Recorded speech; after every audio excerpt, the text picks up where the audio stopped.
¿Qué tal, mis hermanos? Muy feliz sábado para cada uno de ustedes. Es un placer llegar a un viernes más donde poder desarrollar este programa llamado Tiempo de Reunión, un espacio donde encontrarnos para poder repasar lo que todos hemos leído y estudiado durante esta semana con respecto a este folleto de los pioneros adventistas, directamente traducido del inglés, literalmente el folleto que ellos utilizaban, que lleva como título Grandes movimientos de reforma a la luz del triple mensaje de Apocalipsis 14. Ya estamos un poquito más que promediando el trimestre y la verdad es que ha sido muy pero muy interesante y hoy vamos a continuar con lo que es la obra de Juan el Bautista y como siempre me acompañan Daniel Benjar de Argentina, Carlos Hernández de Puerto Rico y Jonathan Falcón también de Puerto Rico, así que el placer va a ser mío al escucharlos. Y después, bueno, vamos a meter algún que otro bocado si es necesario, si es que hay algo importante para agregar, si no nos vamos a quedar con lo riquísimo que ya nos trae este folleto, que es puramente la palabra de Dios. Y claro, ¿por qué no también con la sección que le toca a Jonathan, que son las perlas escogidas, los comentarios del tema por Elena G. de White? Los quiero invitar a que podamos hacer una oración para poder comenzar este programa buscando la bendición de Dios, buscando su sabiduría, ¿no? Abrir su palabra sin nuestra inteligencia, sin nuestro discernimiento, sino que todo lo que podamos entender al abrir la palabra pueda ser sabiduría que venga del cielo. Los invito en reverencia a poder orar. Eterno y amoroso Padre, te damos muchas gracias por que nos bendices, porque nos permites estar aquí nuevamente como cada semana, pudiendo abrir tu palabra, pudiendo estar en comunión con los hermanos, contigo. Te rogamos, Padre, que puedas bendecirnos, que puedas darnos sabiduría, que puedas darnos discernimiento espiritual para poder entender estas cosas espirituales y que puedas grabar, Padre, tu palabra, tu ley, tu carácter en nuestro corazón, en nuestra mente, para poder ser como tú, para poder ser como Jesús. Te ruego, Padre, una bendición por cada uno de mis hermanos que están participando y que puedas estar junto con ellos y con sus familias también en cada hogar. Te pedimos sin merecer nada todo esto y agradecemos en el nombre de Jesús. Amén. Bueno, ahora sí, llegó el momento de comenzar formalmente. Vamos a empezar por el hermano Daniel Benjar de Argentina, quien va a desarrollar la primera mitad de las preguntas que ustedes tienen en el folleto. Así que bueno, bienvenido hermano Daniel, feliz sábado y el tiempo es tuyo.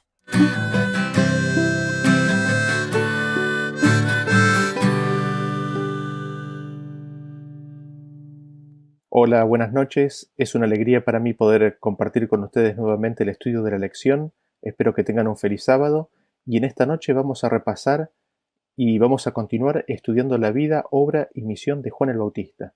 Y antes de introducirnos en las preguntas y respuestas, me gustaría invitarlos a que las consideremos a estas en el enclave del tercer Elías. Está la profecía de que, así como Juan el Bautista preparó el camino del Señor en su primera venida, también habrá una obra, un trabajo del tercer Elías, del pueblo de Dios, justo antes de su segunda venida para preparar su camino.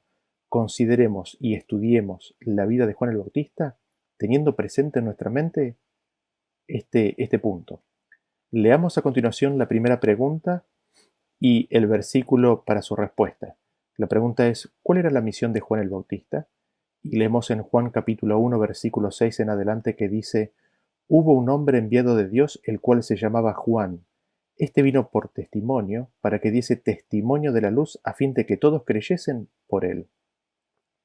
Juan vino para que diese testimonio de la luz. Y naturalmente hacía falta luz. ¿Por qué? Porque el mundo estaba en oscuridad. El mundo estaba en oscuridad respecto de Dios. Y Juan el Bautista vino para que diese testimonio de la luz y para que creyesen por medio de su testimonio. Y nos podríamos preguntar, ¿quién era la luz? ¿O quién es la luz? Y seguimos leyendo ahí en el contexto mismo, a partir del versículo 8 que dice, no era él la luz, sino para que diese testimonio de la luz. Aquella luz verdadera que alumbra a todo hombre venía a este mundo. Cristo venía a este mundo. El Verbo se hacía carne.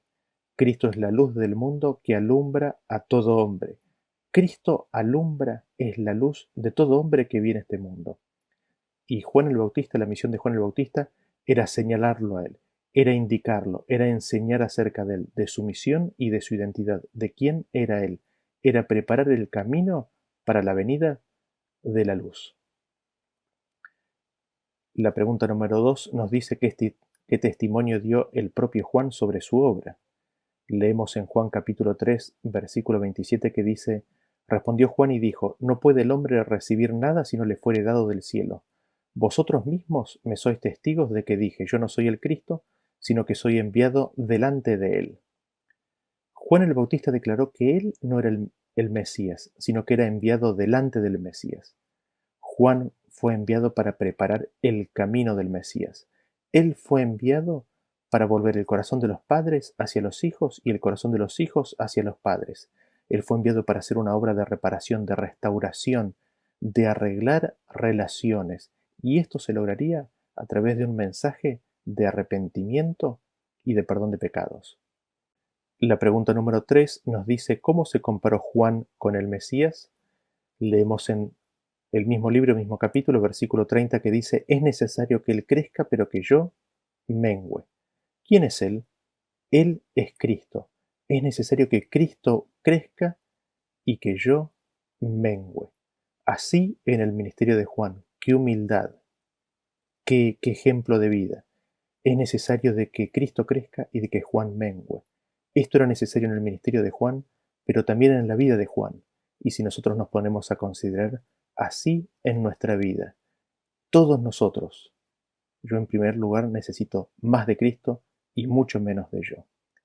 Todo de Cristo y nada de yo. Hasta el punto en que podamos decir, ya no vivo yo, mas Cristo vive en mí. La pregunta número 4 nos dice cómo respondió Juan a las preguntas de la gente sobre si él no sería el Mesías. Y leemos Lucas capítulo 3 versículo 15 en adelante que dice, como el pueblo estaba en expectativa, preguntándose todos en sus corazones si acaso Juan sería el Cristo, respondió Juan diciendo a todos, yo la verdad os bautizo en agua, pero viene uno más poderoso que yo, de quien no soy digno de desatar la correa de su calzado, él os bautizará en Espíritu Santo y fuego. Juan respondió la pregunta de si él no era el Mesías, haciendo una distinción entre su obra y la obra del Mesías. Él venía a preparar el camino. Es decir, Juan el Bautista tenía la misión de preparar el camino del Mesías. ¿Cómo preparaba el camino? Con el mensaje del bautismo de arrepentimiento, con el bautismo del agua. Sin embargo, ¿cuál es la misión de Cristo? ¿Cuál es la obra de Cristo? ¿Cuál es la obra de Cristo en los días de Juan el Bautista y en nuestros días? Es exacta la misma. Bautizar con el Espíritu Santo y con fuego. Cristo nos bautiza a nosotros con estos dos aspectos, con el Espíritu Santo y con fuego. Y aquí podemos ver que hay varios bautismos, ¿no es cierto? Hay un bautismo de agua de arrepentimiento que es de entrada en el reino de Dios y hay un bautismo adicional que es el que Cristo nos da, que es el de recibir su Espíritu y el de ser bautizados con fuego. No hemos de entrar en detalle en qué consiste este bautismo de fuego, pero tiene que ver con el proceso de purificación a través de las circunstancias de la vida. Cristo dirige el horno de las circunstancias de la vida para purificarnos de toda nuestra maldad. La pregunta número 5 nos dice qué testimonio definitivo dio Jesús acerca de su obra y la de Juan. Y leemos en Mateo capítulo 11, versículo 10 en adelante que dice, porque este es de quien está escrito, he aquí, yo envío mi mensajero delante de tu faz, el cual preparará tu camino delante de ti. De cierto os digo, entre los que nacen de mujer no se ha levantado otro mayor que Juan el Bautista, pero el más pequeño en el reino de los cielos mayor es que él. Jesús dijo que Juan el Bautista es el mensajero delante de sí, ¿no? Juan es el mensajero que está en la presencia de Cristo. Y en este sentido me gustaría que ustedes noten cómo el Padre habla. El Padre dice, he aquí yo envío mi mensajero. ¿Quién es este mensajero? Es Juan el Bautista. Yo envío mi mensajero delante del rostro de ti, delante del rostro de Jesús. Noten ustedes que el Padre le está hablando al Hijo, el cual preparará tu camino, el camino de Jesús, delante, es decir, en forma anticipada, en forma anterior, a tu llegada, a tu ministerio público, ¿no? Es muy hermoso cómo el Padre le habla al Hijo y le anuncia el ministerio de Juan el Bautista. Lo otro que destacamos que Jesús dice es que no se ha levantado otro mayor en el reino de los cielos que Juan el Bautista. Y al mismo tiempo dice que el más pequeño en el reino de los cielos es mayor que él. Esto nos señala el gran principio bajo el cual opera el reino de Dios. Jesús dijo en otra ocasión, el que quiera ser grande, que sea el siervo. ¿Cómo es el reino de los cielos? El reino de los cielos es un reino de servicio. Nadie vive para sí, y esto lo vemos ejemplificado en la vida de Cristo. Siendo el Rey del universo, siendo el Hijo de Dios, siendo, estando sentado a la diestra del poder de las alturas, siendo la majestad del cielo, condescendió en humillarse y hacerse a semejanza de hombre y morir una muerte ignominiosa por salvarnos a nosotros. Y no solamente eso, sino que tomó la forma de siervo, se arrodilló y lavó los pies de sus discípulos. Ese es el espíritu del reino de Dios. Y leemos la pregunta número 6, que dice, ¿qué testimonio definitivo dio Juan sobre Jesús y su obra? Leemos en Juan capítulo 1, 29 que dice, el siguiente día vio Juan a Jesús que venía a él y dijo, he aquí el Cordero de Dios que quita el pecado del mundo. Juan dijo que Jesús era el Cordero de Dios. ¿Qué revelación la que está haciendo Juan? Él hace una conexión inmediata con los sacrificios, con el Cordero que fue inmolado en los días de Adán y Eva. Juan el Bautista hace una conexión con el Cordero que se ofrecía en los sacrificios, en los servicios del santuario. Y esto hace referencia también directa a su obra. ¿Cuál es su obra? ¿Cuál es la obra de Cristo? Quitar los pecados del mundo. Y nos podríamos preguntar, ¿cuándo? Hoy, ahora. Él es el que quita los pecados del mundo hoy y ahora. ¿Quita los pecados de dónde? Quita los pecados del mundo que está en mi corazón y en tu corazón. Y en esa obra de quitar los pecados del mundo que está en mi corazón y en tu corazón, llegará el día en que su obra terminará y no habrá más pecado en este mundo. Y leemos la pregunta número 7 que dice, ¿qué profecía fue así interpretada y aplicada? Y leemos 53:6 que dice, todos nosotros nos descarriamos como ovejas, cada cual se apartó por su camino, mas Jehová cargó en él el pecado de todos nosotros. Nos dice que Jehová cargó sobre él nuestro pecado. Cristo como Cordero de Dios, él recibió y llevó nuestros pecados. Son los pecados nuestros, los cuales fueron puestos sobre Cristo y lo llevaron a la muerte en la cruz. Cristo murió la agonía que le causaban nuestros pecados y se le rompió el corazón. Cristo no murió por los clavos, sino que Cristo murió por el peso de nuestros pecados sobre su ser. Fueron nuestros pecados lo que lo demolieron, lo que lo quebrantaron, lo que lo llevaron al sepulcro. Así vemos cómo en la figura de los sacrificios el Cordero era muerto por el pecador. Así el pecador es la causa de la muerte de Cristo. Él cargó sobre su propio cuerpo en el madero todos nuestros pecados. La pregunta número 8 dice, ¿qué podría ser el Mesías por los muchos? Al llevar sus iniquidades. Al llevar sus iniquidades, ¿qué es lo que podría ser, no? Y nos dice ahí en Isaías 53:11 que dice que verá el fruto de la aflicción de su alma y quedará satisfecho. Por conocimiento justificará mi siervo justo a muchos y llevará las iniquidades de ellos. Al llevar las iniquidades, al llevar nuestro pecado sobre su cuerpo en el madero, Cristo justificaría a muchos. Esta es la obra de Cristo. Esta obra de Cristo haría que muchos acepten y vengan a ser santificados, vengan a ser justificados, hechos santos. Serían así limpiados de pecado. Así se conecta la obra de Cristo con lo que Juan dijo. He aquí el Cordero de Dios que quita el pecado del mundo. Su sacrificio, su muerte, su llevar mi pecado sobre sí mismo, lleva a la santificación de muchos. Eso, leemos en este versículo, lo llena de gozo. Nos dice que quedará satisfecho, es decir, quedará lleno de alegría y de gozo por ver la salvación de muchas almas.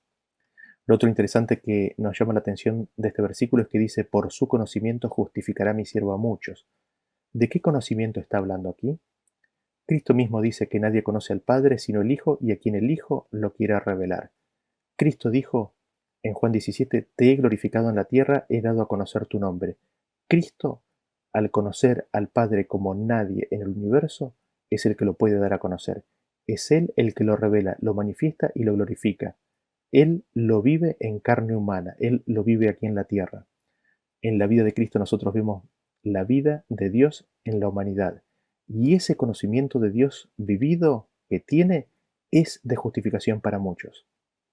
Esa vida de Cristo, viviendo el conocimiento de Dios, es lo que salva, lo que hace justo a muchos. Leemos la pregunta número 9 que dice, ¿con qué declaración señaló Juan al Mesías a algunos de sus propios discípulos? Leemos Juan 1:35 diciendo el día siguiente, otra vez estaba Juan y dos de sus discípulos, y mirando a Jesús que andaba por allí, dijo, he aquí el Cordero de Dios. Nuevamente, Juan lo identifica con su obra salvífica, con su obra de llevar los pecados del mundo, los pecados del pecador sobre sí mismo. Mirad, he aquí el Cordero de Dios. Esa es la misión de Juan el Bautista. Esa es la misión del pueblo de Dios, señalar al que lleva nuestros pecados. Continuamos con el estudio de la lección.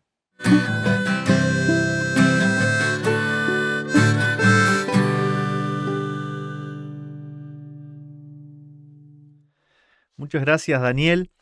Y me quedé pensando en algo, ¿no? Porque la lección trata de Juan el Bautista.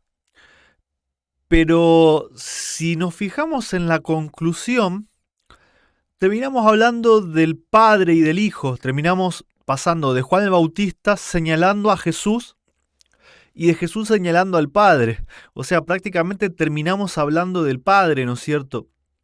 Y esa es una de las características principales del ministerio de Juan. En primer lugar, ¿no es cierto?, la humildad. La humildad desde su forma de ser, pero hasta su forma de andar, ¿no es cierto? Su forma de referirse a sí mismo. Esa frase, ¿no? Es necesario que yo mengüe para que Él crezca. Ojalá ese pudiese ser el sentir de cada uno de nosotros. Sin embargo, Jesús, refiriéndose a Juan, después dijo, este es el mayor profeta que alguna vez haya nacido de una mujer. O sea, Jesús lo identifica a Juan como uno de los hombres más preponderantes o más influyentes de la historia de este mundo. Y Juan simplemente dijo, no me miren a mí, mírenlo a él. El Cordero de Dios que quita el pecado del mundo. Y bueno, me quedé también ahí con algunos conceptos, ¿no? La vida de Cristo, la vida que vino a vivir para dar a conocer al Padre es lo que salva a muchos. Eso es la clave, ¿no es cierto? Es la clave, es mirar la vida de Jesús sabiendo que así como es Jesús es el Padre y que lo que quieren ellos es que nosotros seamos como ellos y nos lo dan de forma gratuita, o sea, ellos nos dicen, nosotros vamos a estar en ustedes, nosotros vivimos en ustedes. Vamos a hacer lo que ustedes no pueden hacer para que puedan vivir con nosotros, ¿no es cierto? Eso es maravilloso, es totalmente maravilloso. Y el hecho de que aún en nuestro pecado, en nuestra miserabilidad, elijan hombres como Juan el Bautista, como Elías y como el tercer Elías, que también ahí mencionaba algo Daniel, ¿no es cierto? Ese grupo que va a estar antes del tiempo del fin. Eligen hombres, eligen seres humanos para que puedan dar a conocer este mensaje a otros.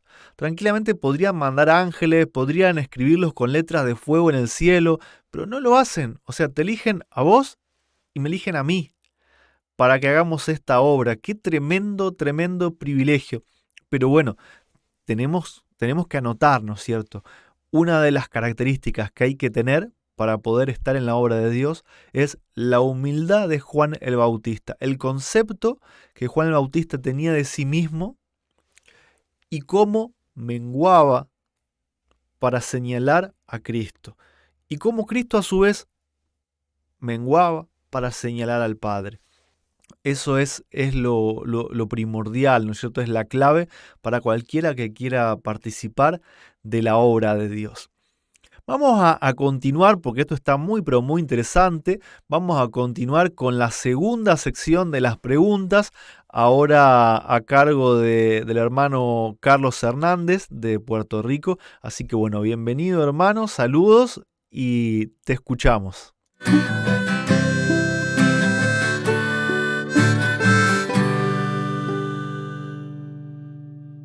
Bendiciones amigos y hermanos, es para mí un placer y un gozo poder compartir nuevamente con cada uno de ustedes la lección de escuela sabática para esta semana. Una vez más se basa sobre la obra de Juan el Bautista y a mí me tocaron las preguntas de la 10 a la 17. La pregunta número 10 dice: ¿qué se le ordenó a este mensajero de buenas noticias para Sión y Jerusalén? Refiriéndose a Juan el Bautista. Y el versículo que se nos da es Isaías 49, que dice: súbete sobre un monte alto, anunciadora de Sión, levanta fuertemente tu voz, anunciadora de Jerusalén, levántala, no temas, di a las ciudades de Judá, veis aquí el Dios vuestro, o he aquí el Dios vuestro, o observad al Dios vuestro.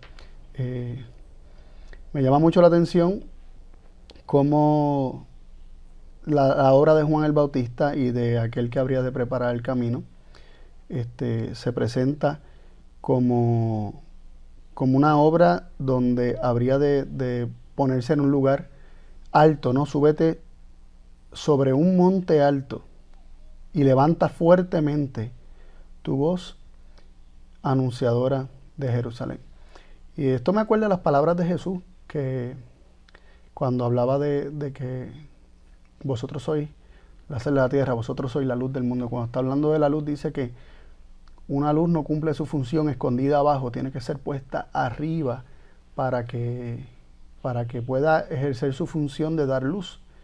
Entonces, aquí describiendo la obra de Juan el Bautista y también de todos aquellos que constituyen, ¿verdad?, para el fin del tiempo, el tercer Elías, tienen que ponerse en un monte alto y anunciar, ¿verdad?, pregonar con voz fuerte. Y el mensaje que tiene que ser pregonado es: he aquí el Dios vuestro, o veis aquí el Dios vuestro. Así que vemos cómo el mensaje que debía ser dado debía ser un mensaje que llevara la vista de las personas a ver cómo es Dios, a ver quién es Dios, a ver dónde está Dios, y conocer a Dios. El veis aquí es observar con detenimiento, es contemplar. La palabra más bien implica contemplar, que implica una observación intencional, con admiración y con asombro, ¿no? Así que un llamado a poner nuestra vista en aquel que habría de revelar, o que ha de revelar, o que revela la gloria de Dios. Y vamos a continuar con la segunda pregunta, con la 11, porque la pregunta 11 tiene que ver con esto. Dice: al aplicar así la expresión he aquí tu Dios, qué gran verdad se enseña. Y los versículos, ¿verdad?, que nos dan son los siguientes. Tenemos en Juan, el Evangelio de Juan, capítulo 1, versículos 1, 2 y 14. Dice así: en el principio ya era la palabra, y aquel que es la palabra era con él Dios, y la palabra era Dios. Este era en el principio con el Dios. Esos son el versículo 1 y 2. El versículo 14 dice: y aquella palabra fue hecha carne y habitó entre nosotros, y vimos su gloria, gloria como del unigénito del Padre, lleno de gracia y de verdad. Aquí se nos está diciendo que Cristo, la palabra, que es Dios, que estaba con el Dios, que es el unigénito del Padre, que es el Dios, el único Dios verdadero, esta palabra que se encarnó, nos dice que fue hecha carne esta palabra y vimos su gloria. Así que Cristo se hace carne para que podamos contemplar su gloria, pero es gloria como del unigénito del Padre, que a su vez es el resplandor de la gloria del Padre, como nos dice Hebreos capítulo 1, que es la gloria del Padre la que Él hace resplandecer en su persona, y está lleno de gracia y de verdad. Juan 1, 18 se nos dice que a Dios nadie le vio jamás. El unigénito Hijo que está en el seno del Padre, Él nos lo ha dado a conocer. Así que vemos cómo la obra de Cristo es dar a conocer al Padre, la gloria del Padre. Él es el resplandor de la gloria del Padre. Él es el unigénito del Padre que se hizo carne para que viéramos su gloria. ¿La gloria de quién? La gloria del Padre que está en Cristo. Así que, así como la misión de Juan el Bautista es apuntar a los ojos para que miremos a Cristo, la misión de Cristo es que veamos la gloria de Dios en Él. De esto también nos habla 1 Timoteo 3:16, que la lección también nos da este versículo. Y dice así: y sin falta, grande es el misterio de la piedad. Dios se ha manifestado en carne. Ha sido justificado con el Espíritu, ha sido visto de los ángeles, ha sido predicado a los gentiles, ha sido creído en el mundo, ha sido recibido en gloria. Aquí se nos está diciendo que Dios se manifestó en carne. El punto que queremos resaltar de este versículo es que el misterio de la piedad, el misterio de ese amor insondable, ese amor inescrutable, tan profundo que nuestras mentes no logran capturarlo todo, el misterio de ese amor, de esa piedad, de esa bondad, de ese amor, es que Dios se manifestó en carne.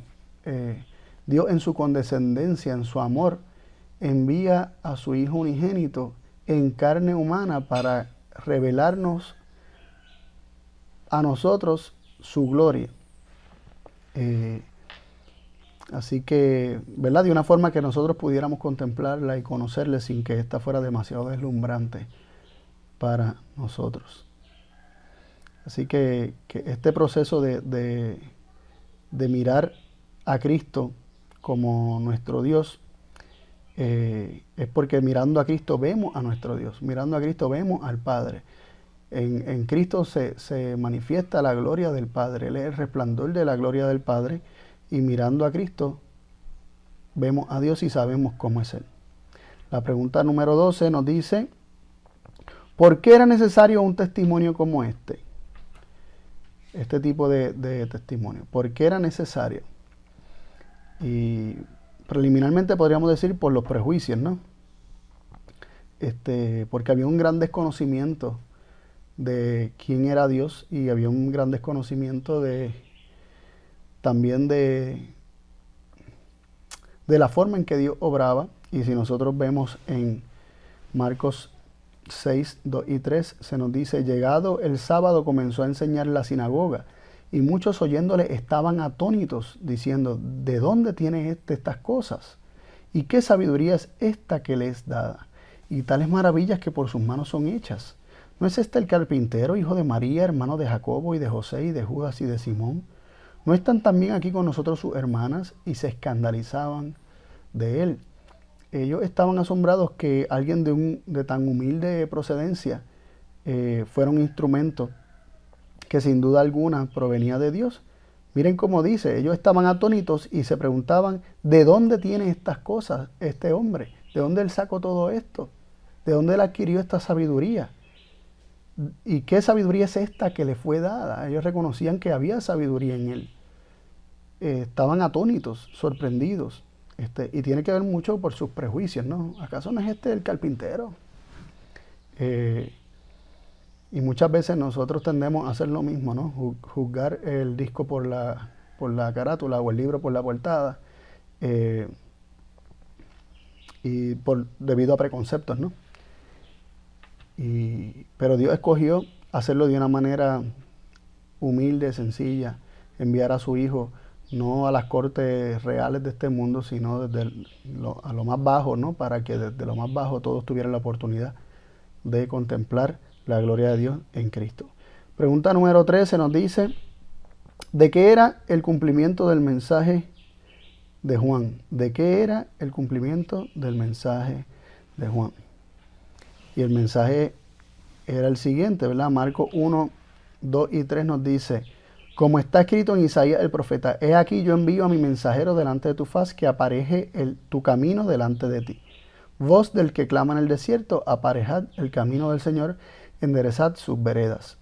Así que el trabajo era preparar el camino delante del Señor. La pregunta 14 nos dice, en un momento de severa prueba, ¿qué fue lo que le preguntó Juan a Jesús? En un momento de severa prueba. Juan estaba en la cárcel, ¿no? Y leemos allí en Mateo 11, versículos 2 y 3. Y oyendo Juan en la prisión los hechos de Cristo, le envió 2 de sus discípulos, diciendo, ¿eres tú aquel que había de venir o esperaremos a otro? Estaba en la cárcel, estaba preso, escuchando lo que hacía Jesús. Comenzó a cuestionarse si Jesús realmente era el Mesías. También quiero leer del deseado de todas las gentes, página 186, párrafo 1, dice, como los discípulos del Salvador, Juan el Bautista no comprendía la naturaleza del reino de Cristo. Esperaba que Jesús ocupase el trono de David, y como pasaba el tiempo y el Salvador no asumía la autoridad real, Juan quedaba perplejo y perturbado. Había declarado a la gente que a fin de que el camino estuviese preparado delante del Señor, la profecía de Isaías debía cumplirse. Las montañas y colinas debían ser allanadas, lo torcido enderezado y los lugares escabrosos alisados. Había esperado que las alturas del orgullo y el poder humano fuesen derribadas. Había señalado al Mesías como aquel cuyo aventador estaba en su mano y que limpiaría cabalmente su era, que recogería el trigo en su alfolí y quemaría el tamo con fuego inextinguible. Como el profeta Elías, en cuyo espíritu y poder había venido a Israel, esperaba que el Señor se revelase como Dios que contesta por fuego. Y estas expectativas y estos preconceptos que tenía Juan el Bautista y esta falta de comprensión, como dice la cita de los principios del reino de Dios,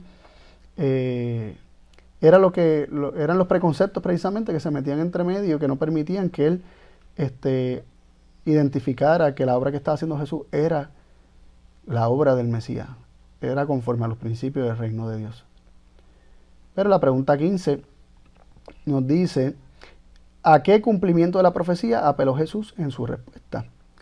Y aquí nos dice los versículos 4 y 5 de Mateo 11, y respondiendo Jesús les dijo, id y haced saber a Juan las cosas que oís y veis. Los ciegos ven, los cojos andan, los leprosos son limpiados y los sordos oyen. Los muertos son resucitados y el evangelio es predicado a los pobres. Jesús estaba haciendo alusión a Isaías 42, Isaías 61, donde el trabajo del Mesías estaba vinculado precisamente a esta obra. Juan el Bautista, pues esto le bastó, ¿no? Esto le bastó. Lo exhorto a leer deseo a toda la gente en la página 188 y 189 sobre este tema, desde la 186 realmente, pero en adelante, pero habla mucho acerca de esto, y este testimonio le bastó porque él logró identificar la misión de Cristo con la profecía de Isaías, y logró saber que sí, en efecto, él era el Mesías, y que esa era su obra, y que él tenía entonces que aceptar esa obra que Dios quería hacer por medio de Cristo. La pregunta número 16 dice, ¿qué afirmación en el mensaje de Juan el Bautista muestra que su obra no se completará totalmente hasta el segundo advenimiento? Y nos dice en Isaías 40:10, dice, he aquí que el Señor Dios vendrá con fortaleza y su brazo se enseñoreará. He aquí que su salario viene con él y su obra delante de su rostro. Así que el versículo 9 lo leímos al principio sobre la obra del que prepara el camino, y su obra es apuntar a que miren a Cristo, porque mirando a Cristo vemos la gloria de Dios. Y el versículo 10 que le sigue nos conecta con la venida de Cristo. Así que esta obra tiene un mayor cumplimiento para los tiempos, o un cumplimiento más pleno para los tiempos previos a la segunda venida de Cristo. Apocalipsis 22:12 dice, he aquí yo vengo presto y mi galardón está conmigo para recompensar a cada uno según fuere su obra. Así que viene el Señor con su salario y Y en Apocalipsis 22:12, hablando de la segunda venida, dice que viene presto y su galardón con él para dar cada uno conforme a sus obras. Y la pregunta número 17 nos dice, ¿de qué movimiento entonces es típica la obra de Juan el Bautista y cómo se proclama ahora su mensaje? Si la obra de Juan el Bautista es típica de un movimiento que se ha de levantar previo a la segunda venida de Cristo,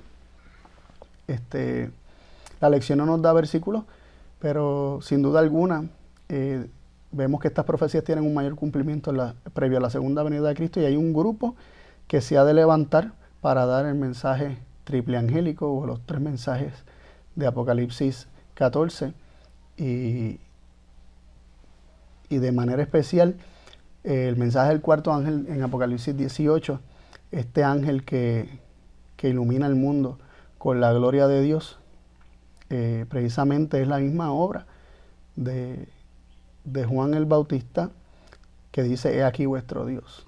O sea, aquí está la gloria de Dios. Observar, miren la gloria de Dios, observen la gloria de Dios. Y hay un pueblo que se ha de levantar reflejando, revelando con sus rostros resplandecientes de la gloria de Dios en sus vidas, apuntando a todos a que conozcan a Dios. Así que una obra solemne, una obra preciosa, es una obra a la cual somos llamados todos a revelar la gloria de Dios, pero no podemos revelar aquello que no conocemos. Así que miremos a nuestro Dios, como nos dijo el profeta Isaías. He aquí vuestro Dios, contemplar a Dios, admirarlo, pues poner los ojos en Dios en Cristo Jesús, o a través de Cristo Jesús, para así conocer al Padre, y contemplando al Padre en Cristo podremos ser transformados a la misma imagen de Cristo y revelarlo en estos últimos días. Y esa es nuestra misión, es nuestro deseo. Dios les bendiga, hermanos. Un abrazo.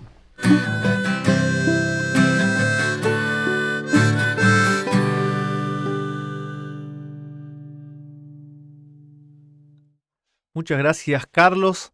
La verdad que muy claro, muy claro. Ahí me quedaron algunos puntos, ¿no?, para comentar. En primer lugar, el tipo de mensaje, ¿no? Un mensaje de reprensión, de conocer al pecado, ¿no? Y yo ahora entiendo que no es un mensaje de obedeces o Dios te castiga, ¿no es cierto? El mensaje es: el pecado es tremendo, el pecado mata, el pecado es el que te da la paga de la muerte, y Dios te quiere dar la dádiva de la vida eterna. Dejemos el pecado, apartémonos del pecado. Ese era el mensaje que daba Juan y mostraba a Cristo, ¿no es cierto? Y al mostrar a Cristo estaba mostrando también, o quería que la gente vea, lo que era cargar con el pecado de la humanidad. Y como decía Daniel, ¿no es cierto?, en la primera parte, Cristo murió por el peso del pecado porque su corazón se partió, no por los clavos. Alguien que era crucificado, una semana a veces tardaba en morir. Y porque, entre comillas, se apiadaban y le rompían los huesos para que el dolor los haga entrar en shock y morir antes. Pero Jesús murió en un par de horas, porque se quebró su corazón. Y así nos lo dicen las palabras inspiradas, ¿no? Y el mensaje que da Juan, y el mensaje que se nos da a nosotros para dar, es: he aquí vuestro Dios. O sea, miren a Cristo, miren al Padre, miren la historia del pecado, miren lo que el Padre y el Hijo quieren dar en contraposición al pecado, ¿no es cierto? Comparen cuáles son los dos caminos, las dos realidades, los dos futuros, y elijan el bien, no elijan el mal. Y sin duda, en el momento que estuvo Juan el Bautista, él venía también a romper con su mensaje, con el formalismo, con el legalismo, ¿no es cierto? Una religión vacía, y mostrar a un Cristo vivo, mostrar a un Padre de amor que constantemente están buscando a sus hijos, ¿no es cierto?, para hacerles bien. Y otra cosa que me llama la atención, ¿no es cierto?, es que todos estos movimientos que Dios levanta están anunciados desde antes de forma profética. De Juan se había dicho: es la voz que clama en el desierto.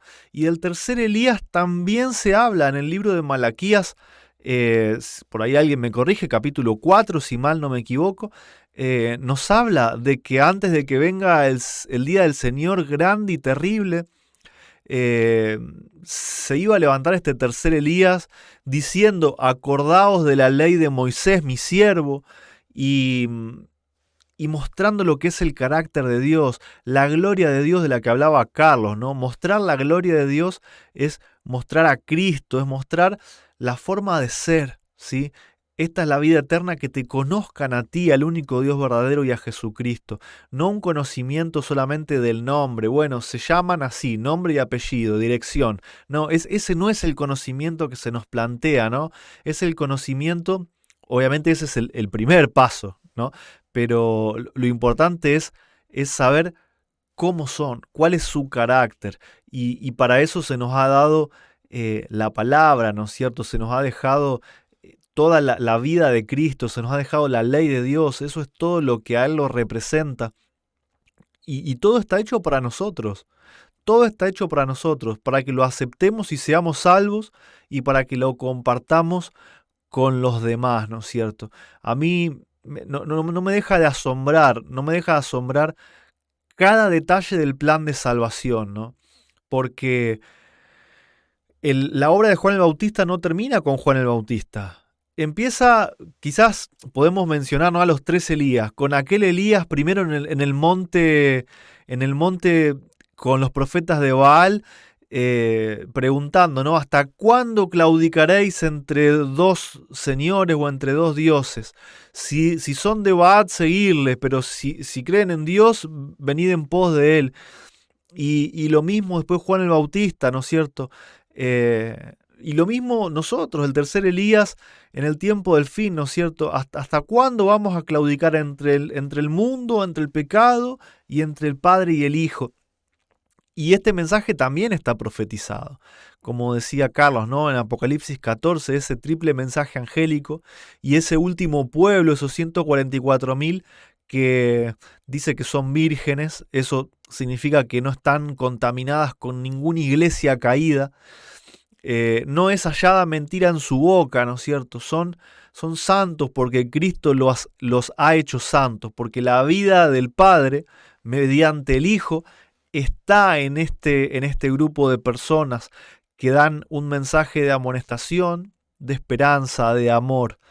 Es tremendo, ¿no? Cada partecita del plan de salvación está para meditar en eso, y ahí vamos a ver el amor de Dios por cada uno de nosotros, aunque no lo merecemos, pero ahí está el amor de un padre, ¿no es cierto?, que nunca va a abandonar a sus hijos.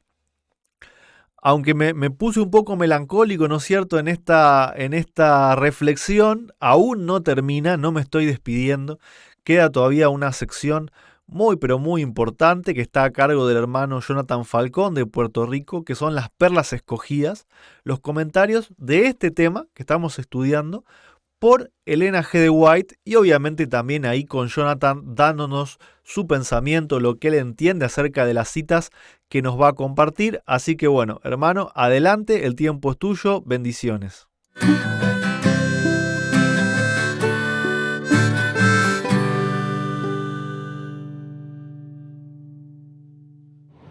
Hola familia de nuestro canal Tiempo de Reunión, estamos muy contentos de continuar esta lección, nuestra lección número 8 ya, la obra de Juan el Bautista, así que agradezco que nos hayan seguido acompañando durante cada semana y al mismo tiempo que se hayan quedado hasta este punto para continuar recibiendo bendición de la palabra de Dios, y ahora a través de las perlas escogidas, que son las citas de Elena White que hemos escogido para esta lección.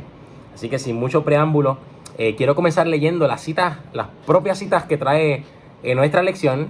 Voy a leerlas primero la segunda, luego la tercera, y termino con la primera, porque sobre la primera seguiré ampliando con citas adicionales que preparé para este estudio.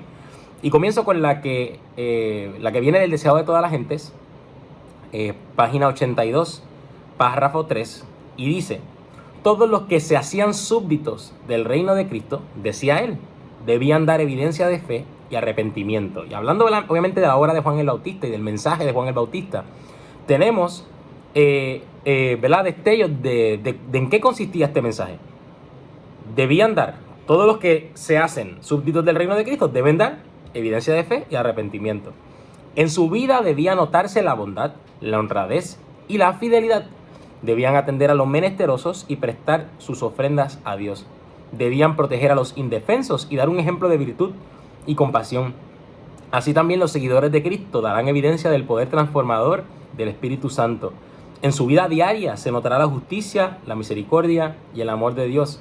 De lo contrario, son como el tamo que se arroja al fuego. O sea, hay una obra especial y es una obra de continuidad a la obra de Cristo.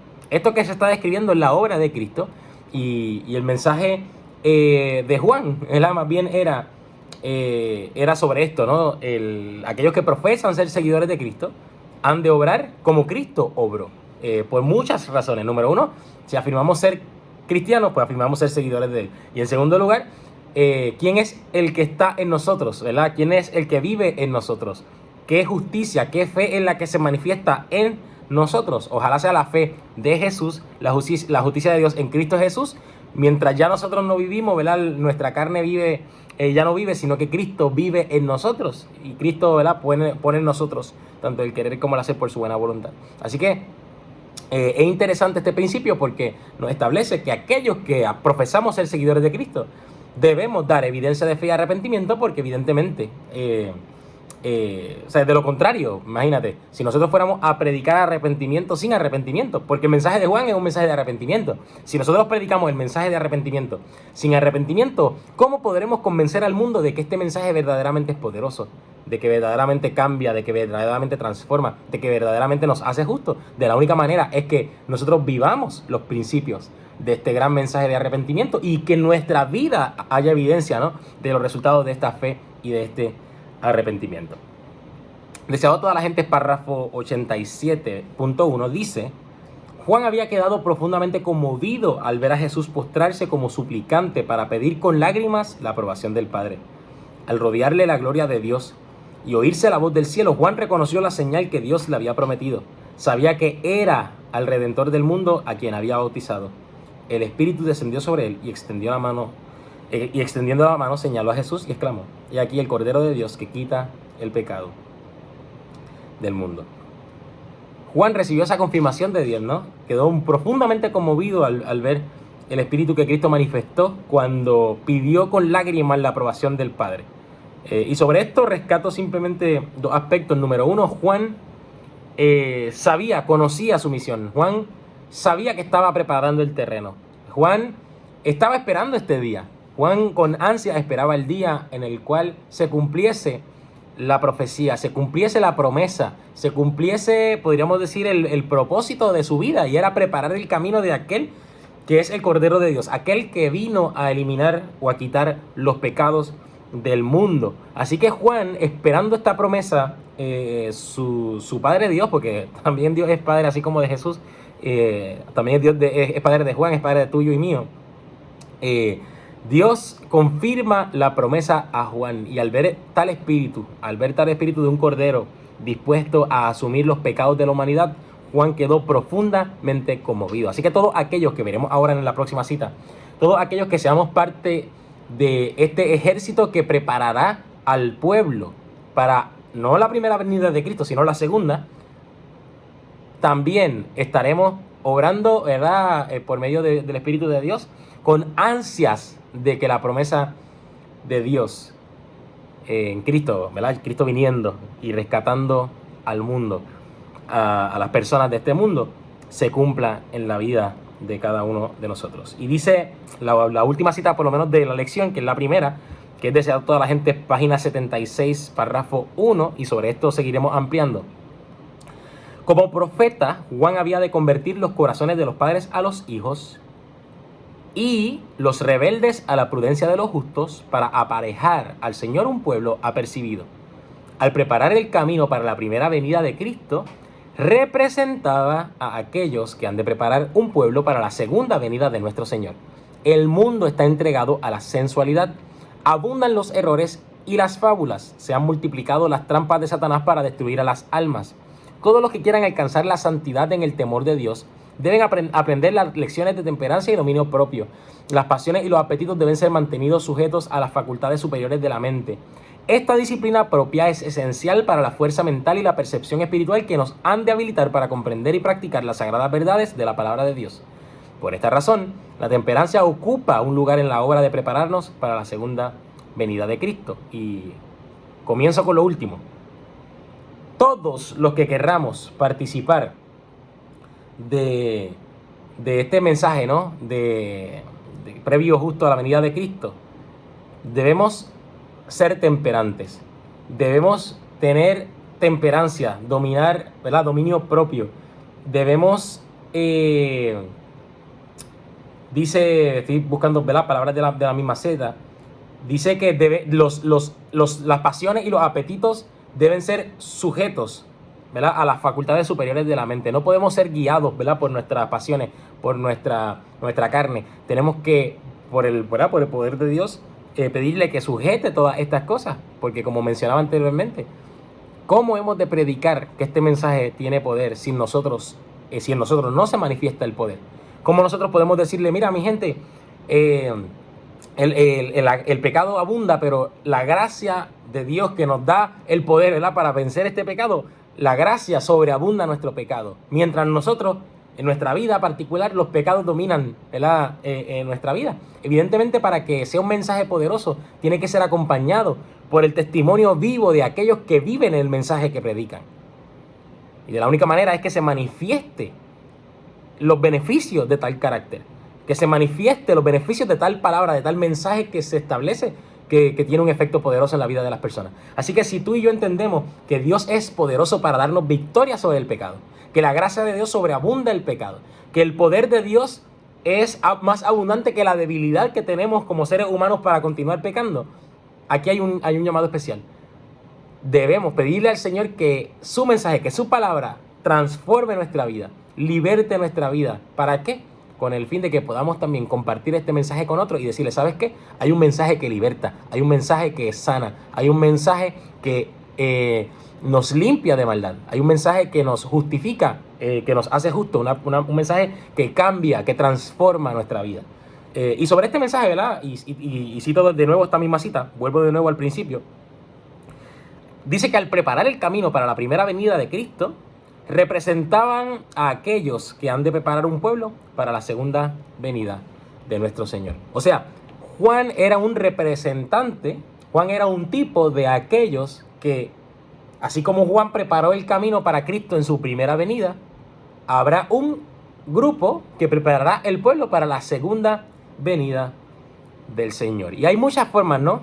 De preparar el camino. Me llamó la atención y esta la traigo como una cita adicional, y es en el Colportor Evangélico, página 3, párrafo 4, dice: las páginas impresas que salen de nuestras casas publicadoras deben preparar un pueblo para ir al encuentro de su Dios. En el mundo entero, estas instituciones deben realizar la misma obra que hizo Juan el Bautista en favor de la nación judaica. Mediante solemnes mensajes de amonestación, el profeta de Dios arrancaba a los hombres de sus sueños mundanos. Por su medio, Dios llamó al arrepentimiento al apóstata Israel. Por la presentación de la verdad, desenmascaraba los errores populares. En contraste con las falsas teorías de su tiempo, la verdad resaltaba de sus enseñanzas con certidumbre eterna. Arrepentíos, porque el reino de los cielos se ha acercado. Tal era el mensaje de Juan. El mismo mensaje debe ser anunciado al mundo hoy por las páginas impresas que salen de nuestras casas editoriales. Y ¿verdad? Me llamó la atención y lo traje, número uno, porque hace referencia que las imprentas, o sea, el libro, la impresión, el mensaje de Dios impreso es parte también es un medio, ¿verdad? Es un medio que Dios puede utilizar para preparar al pueblo para el encuentro con Dios, como comienza diciendo la cita. Así que, pero hay un mensaje particular, y es un mensaje de arrepentimiento. Mateo 3:2, arrepentíos porque el reino de los cielos se ha acercado. Es un mensaje de cambiar, es un mensaje que cambia, porque el arrepentimiento implica cambio, implica un giro, ¿no? 180 grados, cambiar de hacer las cosas, y es un mensaje de arrepentimiento. Y así como podemos usar las páginas impresas para predicar este mensaje, todos aquellos que sean parte de este pueblo que predique este mensaje, que preparar el pueblo, valga la redundancia, tiene que ser un mensaje de arrepentimiento, un mensaje que cambia, un mensaje de transformación, de hacer las cosas de manera distinta. Pero mira esto, esto es una traducción de Materiales de Elena White de 1888, dice: Página 1208. El mensaje que nos dieron A.T. Jones y E.J. Wagner es el mensaje de Dios a la iglesia de la Odisea. El Señor ha levantado al hermano Jones y al hermano Wagner para proclamar un mensaje al mundo a fin de preparar un pueblo para estar en pie en el día de Dios. Aquí ya establece también que Dios le dio un mensaje a Wagner y Jones que debía ser proclamado, que era para proclamarlo al mundo, ¿a fin de qué? De preparar un pueblo para estar en pie en el día de Dios. Tenemos la cita que establece que Dios tendrá un pueblo para preparar a su pueblo, así como Juan preparó al pueblo para la primera venida, un pueblo para preparar al pueblo para la segunda venida de Cristo. Y dice que Dios le dio ese mensaje a Wagner y Jones a fin de preparar a este pueblo que estará de pie delante de Dios en su segunda venida. Interesantísimo. Hay un mensaje específico, hay un mensaje especial. Y lo leo, ¿verdad? Ahora de Eventos de los Últimos Días, página 171, y con esto finalizo. En su gran misericordia, el Señor envió un preciosísimo mensaje a su pueblo por medio de los pastores E.J. Wagner y A.T. Jones. Este mensaje tenía que presentar en forma más destacada ante el mundo al sublime Salvador, el sacrificio por los pecados del mundo entero. Presentaba la justificación por la fe en el garante. Invitaba a la gente a recibir la justicia de Cristo, que se manifiesta en la obediencia a todos los mandamientos de Dios. Fíjense que este mensaje que le dio Dios a Jones y a Wagner, que debía ser presentado al mundo, ¿en qué consistía? El sacrificio por los pecados del mundo entero, ¿verdad? Número 1. La justificación por la fe en el garante. Era una invitación a la gente a recibir la justicia de Cristo, o sea, a dejar su justicia que es como trapo de inmundicia y recibir la justicia de Cristo, o sea, vivir unas vidas como las de Cristo, con la justicia de Cristo. ¿Y en qué se manifiesta esta justicia de Cristo? En la obediencia a todos los mandamientos de Dios. Este es el mensaje, ¿no? El mensaje es un mensaje de obediencia a los mandamientos de Dios por medio de la justicia por Cristo que recibimos por la fe. Ese es el mensaje. Y termina diciendo la cita en el próximo párrafo. Este es el mensaje que Dios ordenó que fuera dado al mundo. Es el mensaje del tercer ángel, que ha de ser proclamado en alta voz y acompañado por el abundante derramamiento de su espíritu. Y este final es poderoso. Este es el mensaje que Dios ordenó que fuera dado al mundo. Este es el mensaje que ha de preparar, ¿verdad? Que Dios dio para que fuera dado al mundo a fin de prepararlo para estar de pie ante Dios en su segunda venida. Es el mensaje del tercer ángel. Es el mensaje del tercer ángel. Es el mensaje que ha de ser proclamado en alta voz, haciendo referencia, ¿verdad?, al mensaje de los ángeles. Y este mensaje ha de ser acompañado por el abundante derramamiento de su espíritu. Así como el espíritu acompañó a los discípulos después del Pentecostés, acompañará a todos aquellos que decidan preparar al pueblo a fin de que estén listos para estar de pie en la venida de Cristo. ¿Quieres tú ser parte de este pueblo, de este ejército, de este grupo, de este remanente que ha de predicar las buenas nuevas de salvación a todos aquellos que aún no le conocen, que ha de presentar la justicia de Cristo que se recibe por la fe y que nos pone en armonía a todos los mandamientos de Dios, un mensaje de arrepentimiento, el mensaje que comenzó Juan en la primera venida y que continuaremos? Dios dio un mensaje preciosísimo a través de los pastores Jones y Wagner, un mensaje de la justicia por la fe. Te invito a que lo consideres, a que lo escudriñes, a fin de que podamos preparar al pueblo para la venida de Cristo. Te dejo, ¿verdad? Continuamos con nuestro hermano Roberto, que Dios te bendiga.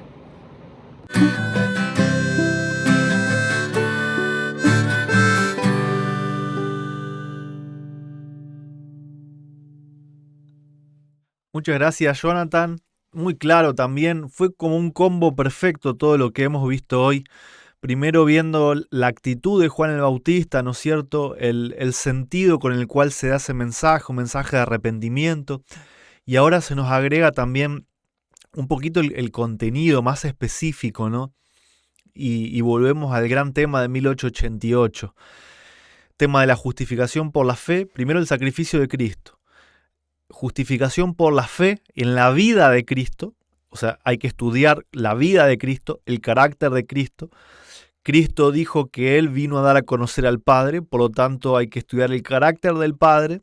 Y el mismo Wagner dice que la justificación por la fe tiene como base el tema de los dos pactos y de la ley. Esa ley que todo el mundo cristiano da por abolida, la llamada ley de Moisés, pero que en este precioso mensaje de 1888, a través de los pactos, se nos demuestra de que no existe algo así como la ley clavada en la cruz, simplemente sacrificios y rituales que prefiguraban a Cristo que han dejado de ser, pero no hay algo así como una ley clavada en la cruz, ¿no es cierto?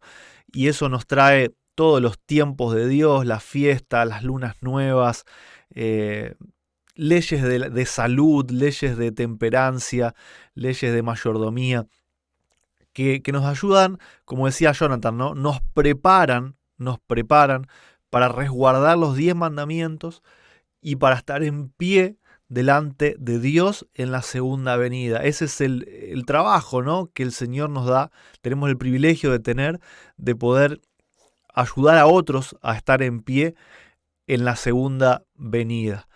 Con humildad, como Juan el Bautista, señalando a Cristo, menguando cada uno de nosotros para mostrar a Cristo, así como Cristo muestra al Padre.